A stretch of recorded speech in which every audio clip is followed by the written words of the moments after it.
him. I want to watch the news. Are you making headway at least? This is the news.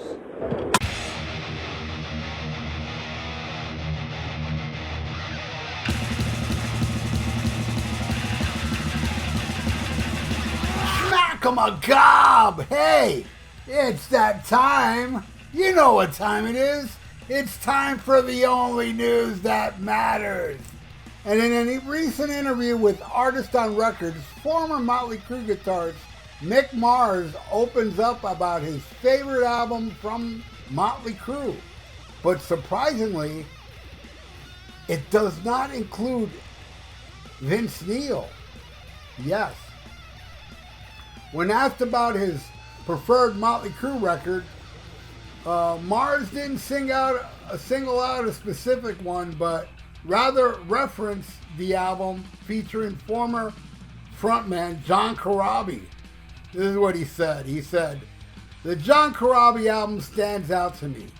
I felt like we tapped into something special during that era.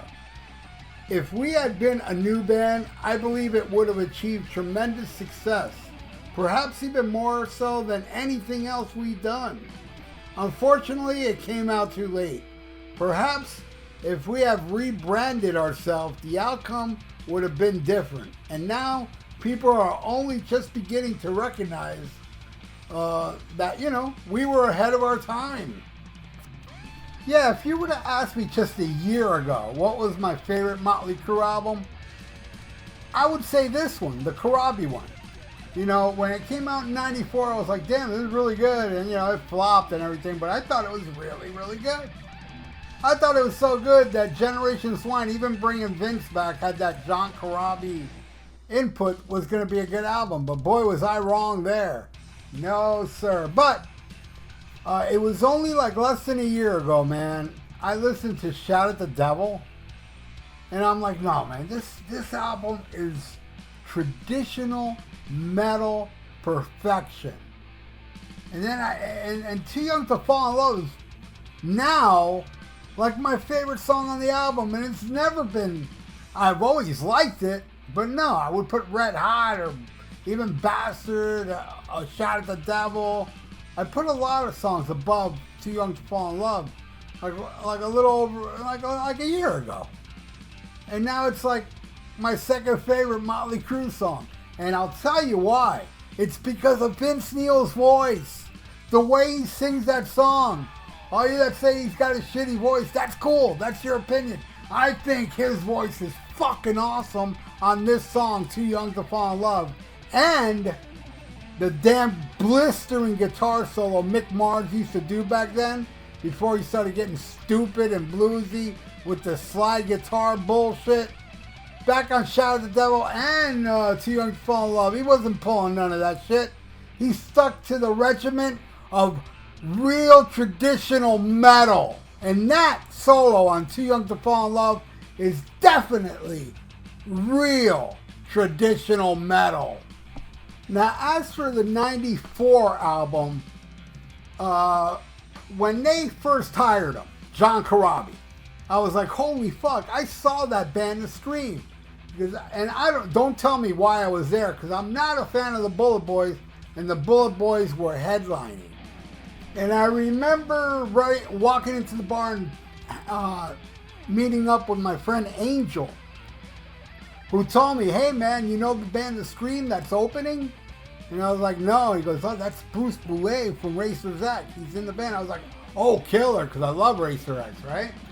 So I see them play, and I thought they were fucking awesome. I was like, man, what a great band. That's really good stuff. So I got their CD, the Let It Scream. And I dig the CD, but I thought they were way better live. Yeah, I think there's a little loss in translation in some of those songs on the CD, because live they were fucking flawless, And then I hear John Corabi is the new singer for Motley Crüe from The Scream, and I was like, holy fuck, The Scream, I don't even know if I knew John Corabi, the name. I knew the band The Scream, and I had the CD.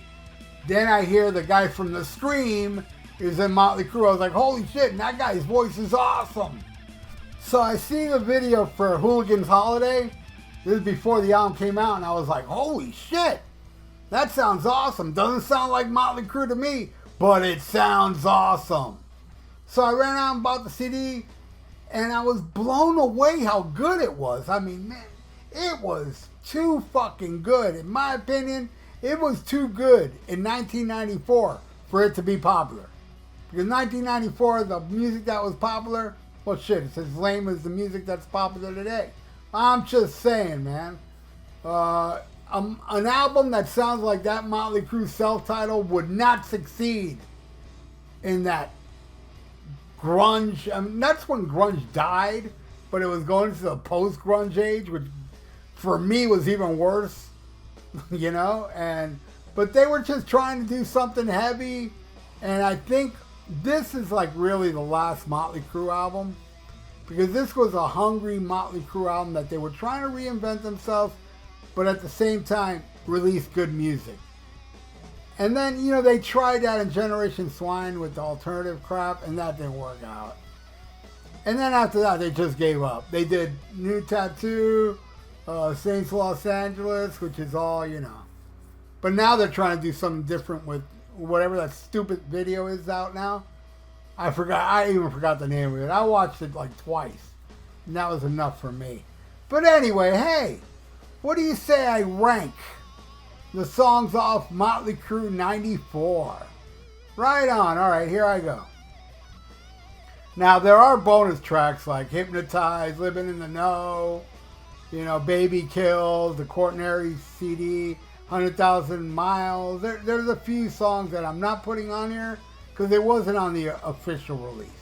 The official release had 12 songs on it, all right? And at number 12, I'm going to put Dropping Like Flies. I'm not the biggest fan of that one. I think that's the worst song on the album, obviously.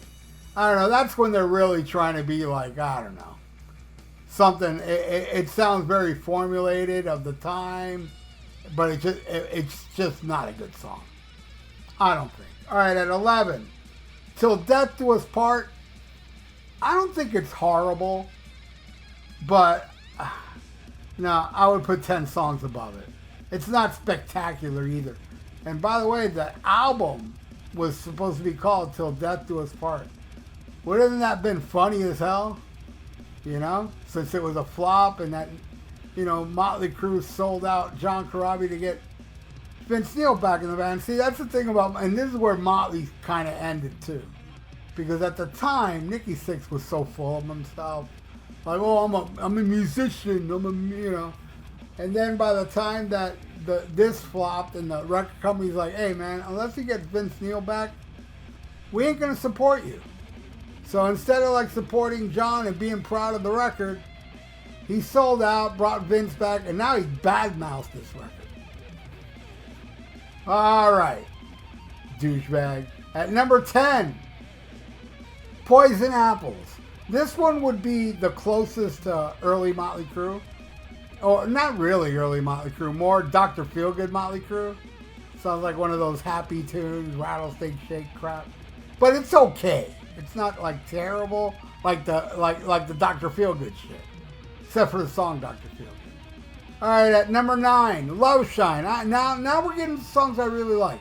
Now here's a hippy dippy acoustic jam with bongos, I think, or whatever, man. It's a good vibe.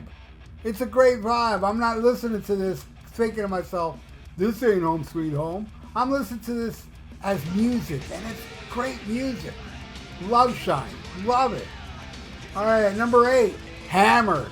And this one also, the opening riff is like early Mötley Crüe. I can hear this opening riff on Too Fast for Love. It's a slamming tune, it's heavy, and the lyrics are totally about Vince Neil, if you haven't noticed. You know, and at number 7, Drift Away. I love this song. It's the little ballad at the end, man. I think it's awesome. Number 6, the opening track, Power to the People. The drum sound on this album is ridiculous. So awesome. All right, number 5, Misunderstood. Kind of like a ballady, Beatlesque type thing going on here. and it gets kind of heavy. I dig it. All right, at number 4, Hooligan's Holiday. The first song I saw for the video, and I was like, wow, this is kick-ass. Doesn't sound like Mötley Crüe to me, but it's kick-ass. So yeah, it made me run out and buy the album. At number 3, Smoke the Sky, man. Killer, heavy, thrashy almost track, you know, all about smoking weed. I love it. At number 2, Welcome to the Numb. I love Welcome to the Numb. It's kind of got an Aerosmith swagger to it, but I think it's so kick-ass. And it was never played live by Mötley Crüe. It's an awesome song. It would have been my number 1 if it wasn't for my number 1, Uncle Jack. Come on, that song is so heavy, dark, killer. Let me slash a razor across the throat or something like that. Awesome stuff, man. So that is my ranking of the Mötley Crüe 94 album. Do you have a ranking? If you do, leave it in the comments below. And thank you for watching The Only News That Matters. And please subscribe to my channel if you haven't. Ring that little notification bell, man. And like the video. It's good for the YouTube algorithms. So stay frosty. Listen to Black Sabbath.